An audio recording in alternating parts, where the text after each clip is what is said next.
एक बार फिर से आज के इस नए वीडियो में आप सभी का स्वागत है। आज के इस क्वेश्चन में कुछ नए पॉइंट है, इसलिए क्वेश्चन मैंने लिया है। तो आइए हम अपने क्वेश्चन की तरफ चलते हैं। तो हमारा क्वेश्चन है, सबसे पहले उसको हम पढ़ते हैं शांति से, एक एक पॉइंट पढ़ते हैं। Paid case for income tax, इस पॉइंट का ध्यान रखिएगा, एंड सेल टैक्स। दोनों टैक्स है, लेकिन दोनों की जो प्रवृत्ति है वो अलग अलग है। इनकम टैक्स पर्सनल एक्सपेंसेस माना जाता है और सेल टैक्स व्यापार का एक्सपेंसेस होता है या व्यापार की चीज होती है। तो ये ड्राइंग्स में जाएगा और ये उसमें जाएगा, अपना व्यापार के उसमें। Good worth ₹600 distributed as free samples. Free sample में कर दिया है तो परचेस में से माइनस होगा, आप पहले एंट्री कर चुके हैं, easy entry. Shop old furniture sold by case 350। तो देखिए ओल्ड फर्नीचर बेचा है, तो जैसे फर्नीचर खरीदते हैं उसकी एंट्री होती है, जस्ट उसके अपोजिट एंट्री इस ओल्ड फर्नीचर की होगी। Cashier manipulates case ₹2000। कैशियर 200 रुपए या 2000 रुपए का उसने गबन कर दिया। तो गबन करने का मतलब है उसने कुछ घोटाला कर दिया है, कुछ क्राइम कर दिया है, इसकी वजह से 2000 रुपए का नुकसान हुआ है। तो लॉस बाय मैनिपुलेट्स होगा ये, ठीक है। तो लॉस होगा कंपनी का, इसलिए उसको डेबिट करना पड़ेगा। Good worth of ₹750 given to Tulsi Ram as employ of business as wages. तो ये वेजेस के रूप में दिया गया है। कई बार क्या होता है कि हम क्वेश्चन पूरा पढ़ते नहीं है और हम जल्दी जल्दी क्वेश्चन करते हैं, तो ध्यान रखिएगा ये वेजेस के रूप में दिया गया है, तो परचेस में से माइनस होगा और वेजेस में जुड़ेगा। Life insurance premium of proprietor ₹500 paid by cheque. अब लाइफ इंश्योरेंस, ये भी शब्द का ध्यान रखिए, लाइफ इंश्योरेंस प्रीमियम है, इसका मतलब है कि ये प्रोप्राइटर की पर्सनल प्रीमियम पेड की गई। तो ये भी एक तरह का ड्राइंग्स होता है जो कि चेक द्वारा पेमेंट किया गया। तो आइए हमारे क्वेश्चन पे चलते हैं, उसको सॉल्व करने की कोशिश करते हैं। तो सबसे पहले, चूंकि इसमें डेट नहीं दी है, तो सबसे पहले हम यहाँ फर्स्ट नंबर डाल देते हैं, हम यहाँ ₹, का साइन बना देते हैं, क्वेश्चन की तरफ आगे बढ़ते हैं। अब पहला paid case for income tax 3000 and sale tax 5000। तो देखिए जो इनकम टैक्स है वो तो ड्राइंग्स में हो जाएगा,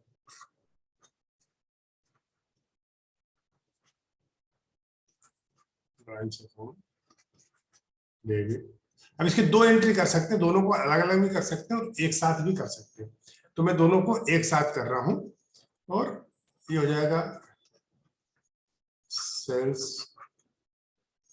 tax account debit to cash account. ये हो गया। अब कितना था, इनकम टैक्स 3000 और सेल टैक्स 5000। अगर टोटल करेंगे तो 8000। इसकी दो एंट्री भी कर सकते थे आप। एक एंट्री होती drawings account debit to cash account और दूसरी एंट्री होती sale tax account debit to cash account, ठीक है। तो ये एंट्री होती, अब यहां लिखेंगे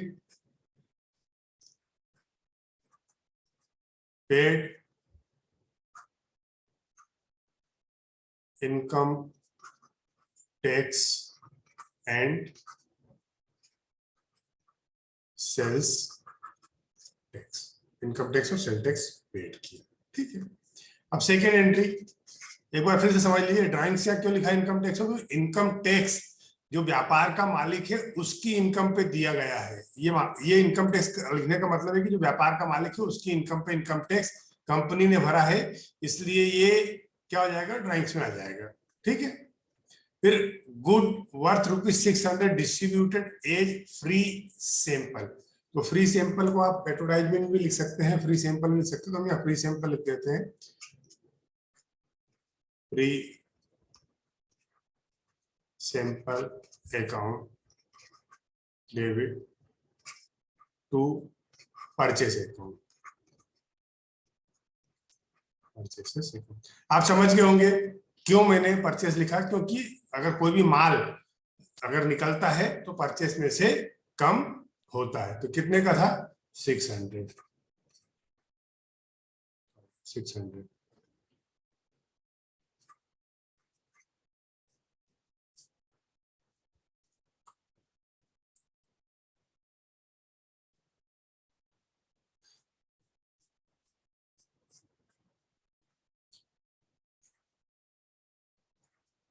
goods given as free sample के रूप में गुड्स दिया गया। ठीक, फिर इसके बाद shop old furniture sold for case ₹350। अब शॉप का ओल्ड फर्नीचर बेचा है, क्या करा है, शॉप का ओल्ड फर्नीचर बेचा है, तो ये 4th एंट्री करेंगे इसकी।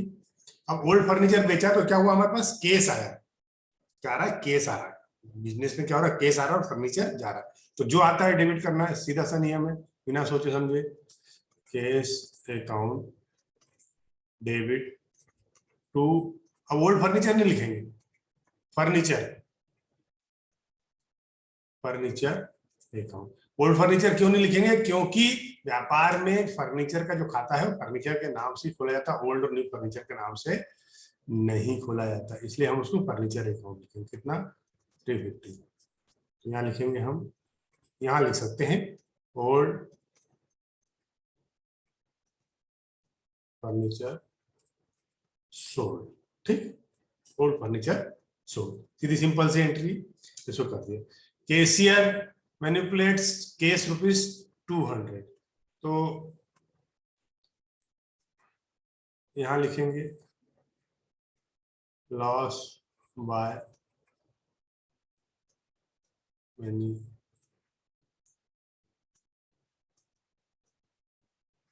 मैनिपुलेट्स अकाउंट डेबिट टू, अब क्या हो गया, कैशियर, कैशियर की जगह कैशियर का नाम नहीं लिखेंगे, लॉस हुआ है, रुपए लेके गबन कर दिया उसने तो लॉस हुआ है, या तो हम केस, तो loss by manipulates account debit to cash account. ठीक है, अब एक एंट्री इसकी और बन सकती है, देखिए ये अगर कैशियर ने गबन कर दिया है तो कैशियर के नाम से हम लिख सकते हैं इसको, एक एंट्री और इसकी हो सकती है, अगर कैशियर, देखिए 2 कंडीशन रहती है, कैशियर भाग गया तो ये लॉस हो गया हमारा, अगर है उसके नाम से लिखा है किसी वजह से तो क्या होगा, फिर उसके पर्सनल नाम से एंट्री जाएगी, उसके नाम से कुछ भी करके, तो हम इसको यहाँ लॉस बाय मैनिपुलेट कर रहे हैं फिलहाल की तारीख में, तो आप नोट्स लगा दीजिएगा। ठीक है, तो कितना, 2000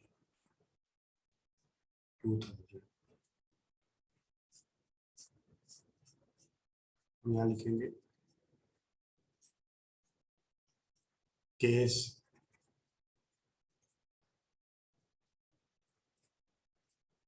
let's by cash manipulate by case.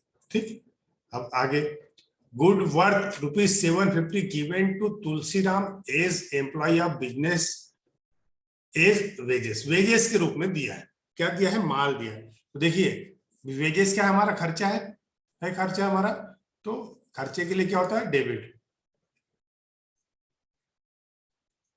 Wages account debit. अब नॉर्मली वेजेस के रूप में केस दिया जाता है, वेजेस के रूप में नगद पैसा दिया जाता है, केस दिया जाता है, तो हम यहाँ केस लिखते हैं, लेकिन यहाँ पे क्या दिया हुआ है, माल दिया हुआ है, क्या लिखा हुआ है, शब्द पढ़ना, जल्दी जल्दी मत करना क्वेश्चन में, ये शब्द पढ़ना, ये क्या दिया है, गुड्स लिखा हुआ है ना, गुड्स माल दिया हुआ है, तो जब भी माल जाएगा व्यापार में से, सेल्स के अलावा जब भी व्यापार में से माल बाहर जाता है, किसी भी वजह से माल का नुकसान होता है या माल कम होता है सेल्स के अलावा छोड़ के, तो क्या होता है, उसको हम परचेस में से माइनस करते हैं, तो हम क्या लिखेंगे, PURCH, purchases account.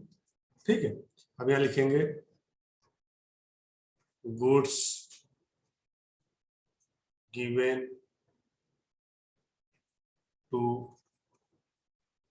Tulsi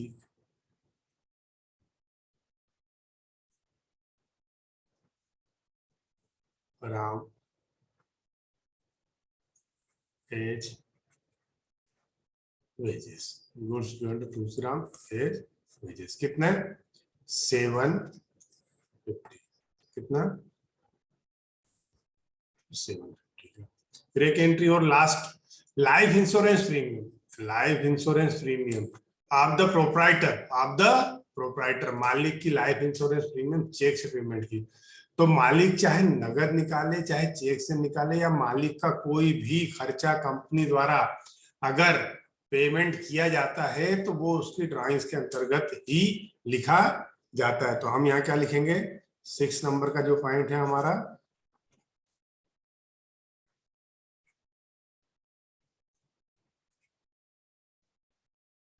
drawings account debit to bank. Bank क्यों लिखा, क्योंकि चेक से दिया है। बैंक क्यों लिखा, क्योंकि चेक से दिया गया। मेरे समझ आएगी इसकी LIC में शॉर्ट फॉर्म में लिख रहा,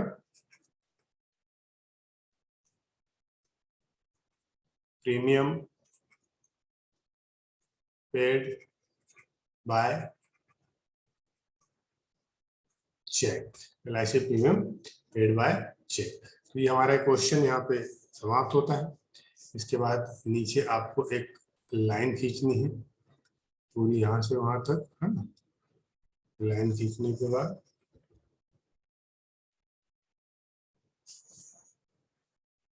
यहाँ लिखेंगे हम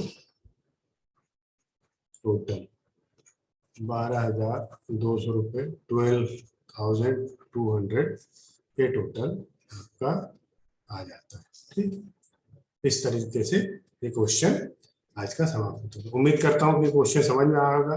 कुछ जो पॉइंट थे इसमें, एक तो इनकम टैक्स वाला था, वो एक वेजेस में जो अपना परचेस दिया गया था, ये इंश्योरेंस प्रीमियम का एक, लाइफ इंश्योरेंस प्रीमियम का एक नया पॉइंट था। इस वजह से ये क्वेश्चन मुझे लेके आना पड़ा। तो उम्मीद करता हूँ क्वेश्चन आपको समझ में आ गया होगा। एक बार दो बार इस क्वेश्चन को देखिए, जो पॉइंट है उनको समझने की कोशिश कीजिए। इसी के साथ अगर ये चैनल आपको समझ में आ रहा हो, अच्छा लग रहा हो, तो प्लीज सब्सक्राइब कीजिए, अधिक से अधिक लोगों तक पहुंचाइए, बेल आइकन दबा दीजिए। Thank you.